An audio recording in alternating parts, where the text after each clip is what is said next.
मैं अगले 3 दिनों में बॉल स्पिनिंग मास्टर करूंगा।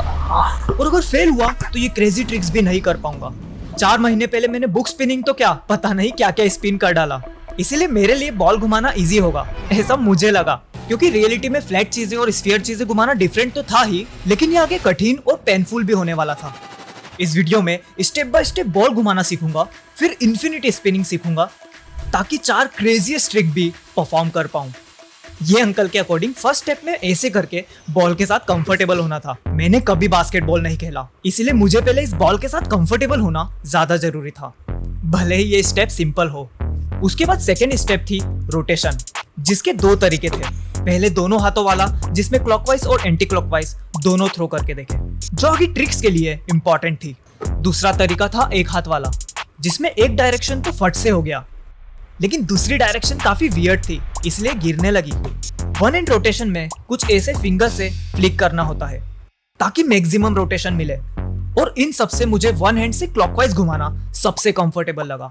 लेकिन ये आगे एक ट्रिक में ट्रबल बनने वाली थी, और अब फाइनली इसे स्पिन करवाना था, जिसमें ये गलती काफी पेनफुल होने वाली थी, क्योंकि पहले कई बार ट्राई किया, लेकिन इसका फिंगर पे घूमना बिल्कुल भी पॉसिबल नहीं लगा।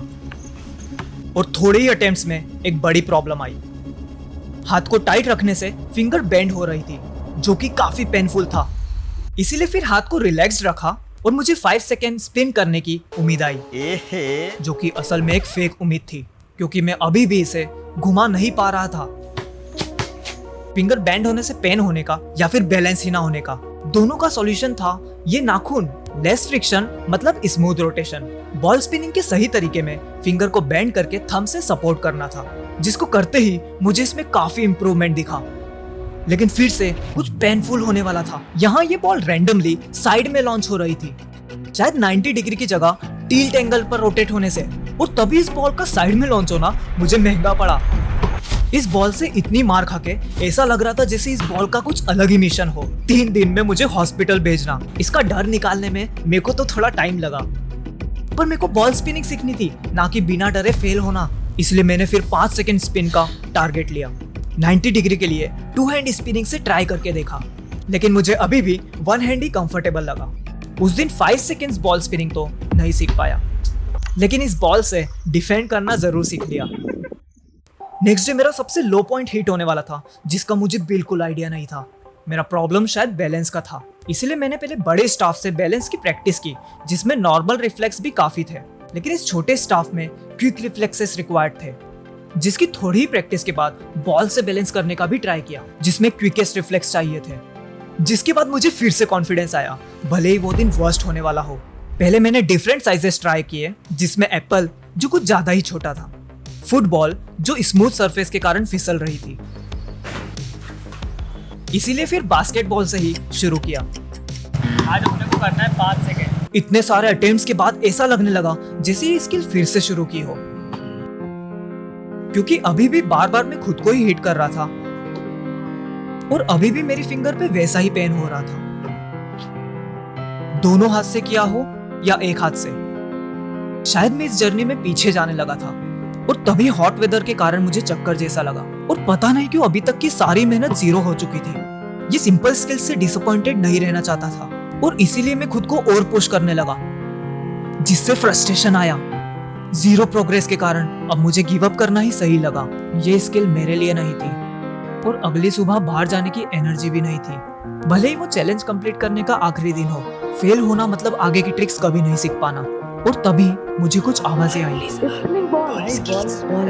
जिसके बाद उस दिन सब बदलने वाला था, क्योंकि अब फुल एनर्जी से कुछ ही अटेम्प्ट्स के बाद ये होने लगा। और तभी आप सबके मैजिकल कमेंट से अगले ही अटेम्प्ट में फाइनली ये होता है 4 5। और मेरे पास ज्यादा देर के लिए भी एक तरीका था। अब मैं सीखने वाला हूँ इसको स्लैप करना, ताकि बॉल इनफाइनाइट स्पिन करे, और इसे सीखकर मैं 4 क्रेजीएस्ट ट्रिक्स भी करने वाला हूँ। बुक स्पिनिंग में तो फिंगर को कुछ ऐसे मूव करके उसकी स्पीड इंक्रीज कर सकते थे, लेकिन बॉल स्पिनिंग में ये टेक्निक काम नहीं करती, जिसके लिए इसे स्लैप करना होता है ताकि इसकी स्पीड इंक्रीज हो। जो मेरे ट्राई करने पर तो ऐसा लगा जैसे मैं बॉल से मेरा पुराना बदला ले रहा हूँ। पर दोनों वे में हर्ट मुझे ही हुआ। लाल हो गया चाटा मार मार के। फिर मैंने फिस्ट पंचिंग से भी ट्राई करके देखा। It's working. It wasn't working at all. मन की शांति के लिए सब कुछ ट्राई किया, फॉरगेट द मुक्का स्लैप इज गुड। पर ये देखने में जितना इजी था उतना करने में बिल्कुल भी नहीं। क्या हो रहा है यार?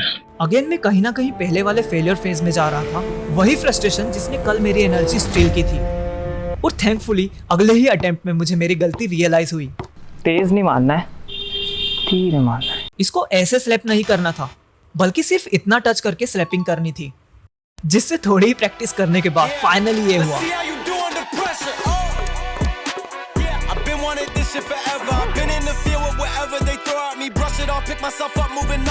Bro, crazy. I have mastered it. पिछले दिन की मेहनत और उस दिन की घंटों की प्रैक्टिस से अब फाइनली मैं इसमें गॉड लेवल कंट्रोल अचीव कर चुका था, जो शायद अब इस ट्रिक को इजी बना देता।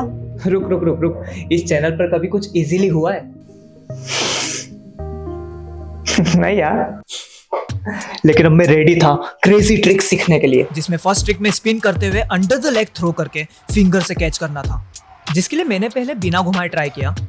फिर ट्रिक करने पर बहुत बार पहले तो ये मेरे पैर से ही ब्लॉक हो रही थी, क्योंकि इतनी देर से इस पैर की जगह इस वाले पैर से ट्राई करना था, और अपोजिट लेग से ट्राई करते ही मैं एटलीस्ट इसे थ्रो कर पा रहा था। लेकिन ये पता नहीं क्यों हर बार मुझसे दूर फिका रही थी, जिसके कारण इसको स्पिन करते हुए कैच कर पाना ऑलमोस्ट इम्पॉसिबल हो चुका था। इससे पहले कि मैं गिव अप करता, मैंने कुछ ट्यूटोरियल्स देखे जिसमें हाथ नीचे लाते हुए रिस्ट बेंड करनी थी ताकि फिंगर स्ट्रेट रहे, जो मैं पहले नहीं कर रहा था। और फिर रिस्ट को टिल्ट करके ट्राई करते ही शिट डूड, नो मैटर मैंने कितना भी ट्राई किया हो, मैं हर बार बस फेल होता गया। ये ट्रिक पर फिर से आते हैं। सेकेंड ट्रिक थी नी बाउंस, जिसको करने में सिर्फ एक बार फेल होने की जरूरत थी, क्योंकि दूसरे ही अटेम्प्ट में ये होता है। अब बारी थी ट्रिक नंबर 3, जिसमें बॉटल को ऐसे ओपन कर सकते थे, लेकिन मेरे इतने सारे अटेम्प्ट्स के बाद भी ये खुल ही नहीं रही थी, क्योंकि बॉल का रोटेशन क्लॉकवाइज था, जिससे बॉटल कैप ओवर टाइट हो रही थी, और एंटी क्लॉकवाइज घुमाना मुझे आता ही नहीं था। इसीलिए फिर बॉटल को ही उल्टा करना पड़ा, जिसके बाद ये ट्रिक भी फाइनली होने लगी। भले ही इतनी कूल ना हो, पर ट्रिक कंप्लीट करने के लिए इनफ थी। फोर्थ ट्रिक थी फिंगर स्विच, जिसमें मुझे सारी उंगली और थंब पर बिना रुके स्विच करनी थी, जो पहले थोड़ा अजीब लगा, लेकिन दूसरे ही अटेम्प्ट में मुझसे 3 फिंगर स्विच हुई। ये कूल लग रही थी, लेकिन 5 उंगली पर स्विच करना थोड़ा टफ लग रहा था। लेकिन ये ट्रिक करना जरूरी था, इसलिए मैंने फिर से ट्राई किया और फोर्थ ट्रिक भी कंप्लीट हुई। और अब ये आखिरी ट्रिक, जो लास्ट टाइम इम्पॉसिबल सी लगी, लेकिन उस दिन भी मैं हर बार गिव अप करने से रिफ्यूज कर रहा था। डिसअपॉइंटमेंट, सेल्फ डाउट और इवन सम सेटबैक्स आपको कुछ दिन रोक सकते हैं, लेकिन नेक्स्ट डे फिर से शो अप होना और उसी एनर्जी से फेल होते रहना आपके हाथ में है, क्योंकि वो जादू तभी होता है जब आप हार नहीं मानते। Excuse me.